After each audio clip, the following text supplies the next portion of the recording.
Welcome to the Horror Chronicles. On this chilling channel, today we delve into tales of the mysterious and the uncanny. In today's episode, we unveil a spine-tingling narrative that unfolds within the confines of a seemingly ordinary warehouse.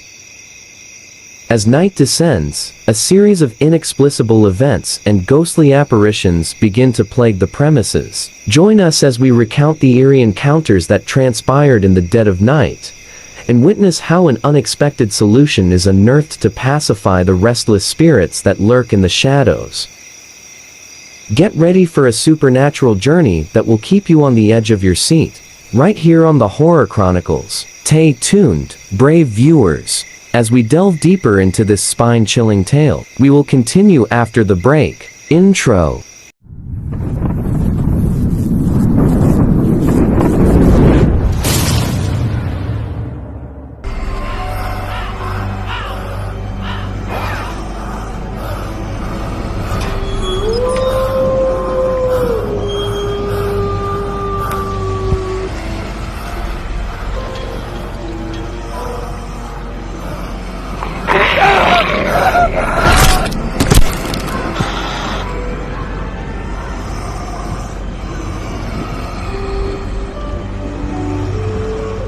I want to tell you what happened to me recently at my new job. Before the epidemic, I used to work in a shoe factory, but due to downsizing, I had to quit my job. For many years, I was desperate. Because of my age, it will not be easy to get a job. Few people get to hire a 60-year-old man. Fortunately, I found a job in a warehouse near my house. The job consisted of looking after a clothing store. I just had to stay the night and walk around and check out the place. It was a simple thing, and the pay wasn't that great, but having a job was actually lucrative. The person who greeted me was the owner's son. He introduced me to the warehouse, where they were waiting for things that people donated to nursing homes, orphanages, or institutions that house humble people. He told me there were no risks in looking after the place, but on certain occasions people managed to sneak in who wanted to steal something. The area we are in was notorious for easy looting, so for safety's sake, they gave me a gun, which didn't have a single ammo. It was just to scare everyone who tried to go away. It was barely 9 in the night, and I should have already started watching. The warehouse was very different at night. It seemed larger than what was offered to me. Several times I wandered around to reconnoiter the place, accompanied only by my flashlight, a stick, and my revolver. As I walked the halls, I started whistling. It always calmed me down. Everything seemed calm and orderly. One or another sound caught my attention, but when I determined where it came from or determined what it was, I would calm down again and continue whistling. I went back to my place and turned on the TV for a while. It was an old red box TV that barely tuned into a few channels in black and white. I was surprised that such an old set still worked at this time. Being the first night I did this kind of work, I was very sleepy, and I kept nodding, so I got up to stretch a little and get up. The last thing I wanted was to be asleep and scolded. However, sleep was winning over me, and I couldn't keep my eyes open anymore. It was then that I remembered that there was a coffee maker on a table in the lobby, so I went to make myself a cup. Then things started happening. I heard someone whistle. The voice came from the corridor. I was so confused. It was the same beep I made a while ago. Taking the flashlight and the revolver, I approached to intercept the person who was whistling, and when I stopped to surprise him, there was no one there. However, a hissing sound passed through me, and an icy current ran through my body that made me shiver. I can't find an explanation for what just happened to me. Although the beeps had stopped, I decided to head back to my station to check the cameras, in case I found anything.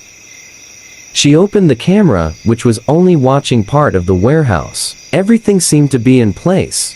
Everything was quiet. I kept looking at the screen to pass the time, but the dream came back to me. I started nodding.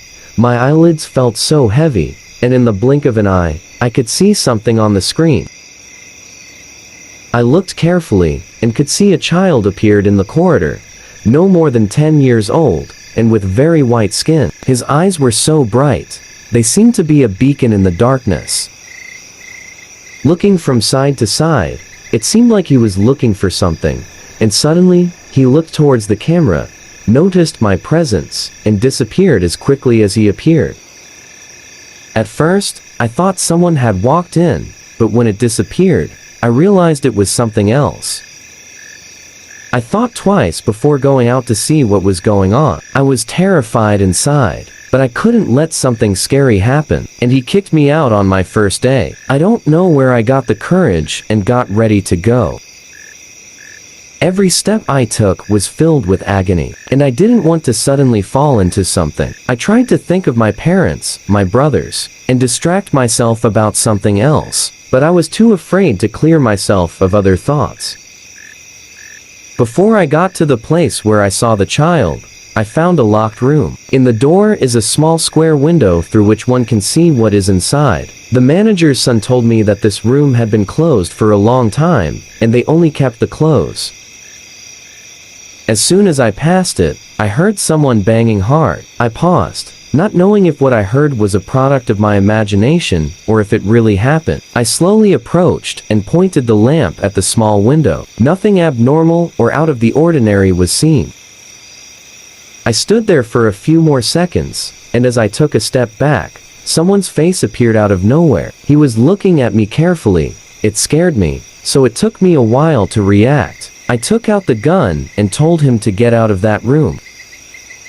She looked like a woman, though in the dim light, he couldn't show her clearly. I again asked him to get out or he would have to use force. Then the woman turned away from the window, as if she had disappeared into the shadows. I remained silent for a moment, and approached again to look inside. And when I turned to look again, she appeared before me. She opened her mouth as if she was screaming loudly at me, but I couldn't hear her. She quickly left and disappeared again. I stood there for a long time, freezing with fear, but trembling at the same time. A few minutes later, I regained my mobility, and was about to go to the other part of the warehouse, when I distinctly heard a woman's voice whispering to me, "Here are my things." My heart was beating 1,000 times an hour, and I couldn't help but feel a shiver run down my spine. This situation was far from normal. He was dealing with something he couldn't explain, and didn't have to face it. I couldn't believe what was happening. I thought I was dreaming, or my mind was playing tricks from the exhaustion of that night. Again, they started knocking on the door, and I had to turn back. I decided the best thing would be to get out of there. Maybe getting away for a while will help me clear my head and thoughts. But as I was heading towards the door, the lights in the warehouse began to flicker just right, and there was a loud bang from me. I quickly turned around, but there was nothing. Sure, there was no wind or anything that could make that noise. I raised the flashlight to look for something, really hoping I didn't find someone standing directly in front of me. I started to regret taking this job, but I just couldn't get away from it. I had nowhere to go. Besides, if I left the warehouse unprotected, they could blame me if anything happened. So, with a lump in my throat and a pounding heart, I decided to face what was going on.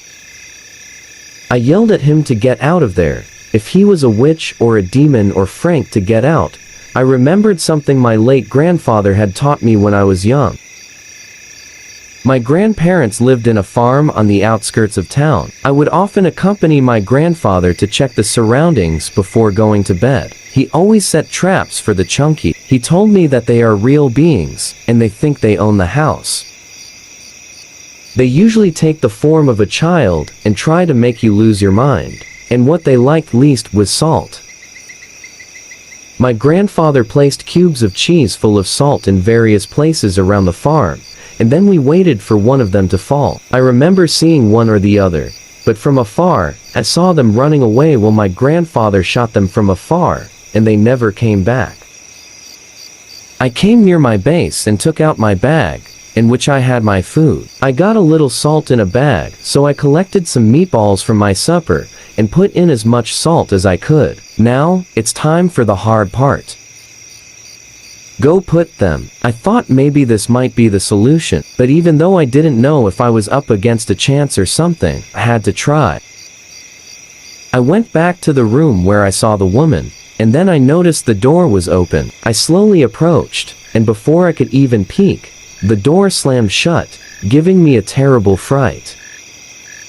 I looked through the little window in the door, and saw nothing. Everything was fine, the clothes were piled up, and there was no trace of the woman. I walked further and reached the area where I saw the boy on camera. There was nothing too. No trace of the boy, nor the strange hissing sound he had heard before. Everything was so quiet, I could hear my own heartbeat. I put 2 more balls of meat on the table where I saw the boy. Suddenly, cold, hoarse voice startled me. I turned my head, and there was the woman I saw in the room. He was floating in the air, his face was pale, and his dark eyes were staring at me. In his hand, he was holding what appeared to be a piece of cloth, which looked very worn out. "These are my things," the woman repeated in the same voice she had heard before. I was paralyzed with fear. I could neither move nor speak. The woman looked at me for a few seconds that felt like an eternity, and then, without saying anything else, she disappeared. Without a doubt, that was no chance. I was encountering a supernatural being, a ghost, as they say in the stories. Stress and fear kept me from thinking straight, but I knew I had to do something. I couldn't escape. I took a deep breath and tried to calm my nerves. I remembered that my grandfather, in addition to teaching me about odds, also told me stories about spirits and how to deal with them. He told me that spirits are often attached to the physical world because of something they cannot leave behind, something that keeps them here. I couldn't stay there anymore, so I went back to my base, thinking what to do. It was all dark, so I had to take care of the entrance. I stayed there for a few minutes, when suddenly the light came back on. I felt so good that I had only to wait for my thoughts to be resolved, and then I saw him, and the boy appeared again at the door, and bent down to take something from the floor. It was an agate. He put it in his mouth, and immediately began to get rid of the terrible taste, and just as he appeared, he ended up disappearing, which I never saw again in the warehouse. The only thing left is to deal with the spirit. If this soul were the woman to whom those things belong, it occurred to me that perhaps if I showed her that I respected and cared for her possessions, she might find peace and disappear. I went back to the room, and the door was open. There, among the piles of clothes, she found the piece of cloth the woman was carrying. It was old and worn out, but I could see that it had once been a beautiful cotton dress, surely adored by its owner. Very carefully picked it up and folded it as neatly as possible. Then I found an empty box in the storage room, filled it with the papers I had found lying around, and put the dress inside. I put the box in a high place, where it can be seen easily, and where no one can hurt it. Then, she went to the center of the room, and in a trembling but strong voice addressed the woman. "I know these are your things, and I respect them. I have taken good care of your clothes, and kept them where no one can harm them. I have no intention of taking anything that belongs to you. I am here, just to take care of this place." There was no immediate answer. In fact, I expected him not to respond to me, but after a few minutes I felt a kind of relief in the environment, as if the tension had subsided. More minutes passed, and there were no more strange sounds, no apparitions, no whispers. Finally, I took a deep breath. She didn't know if what she did would work, but at least it seemed to calm the woman down for the time being. I couldn't sleep that night. My eyes were glued to the security camera, and my mind was on constant alert for any noise. The next night, I came back with more preparation. I brought more salt and an amulet my grandmother used to wear. A small silver cross, I thought might help. That night, and the ones that followed, I got quieter. The woman never reappears, nor does the child, and though she can still feel his presence at times, he is no longer a threat. My actions seemed to have worked, and although I couldn't be completely sure of that, I felt a lot more certain now. Fortunately, I continue with this work. The manager has given me the opportunity to improve the base a bit, from a better TV, more cameras, and even my own coffee maker. Although abnormal situations do not appear as before, I have to accept that suddenly when a shipment arrives new of things, I can hear noises both from children and from people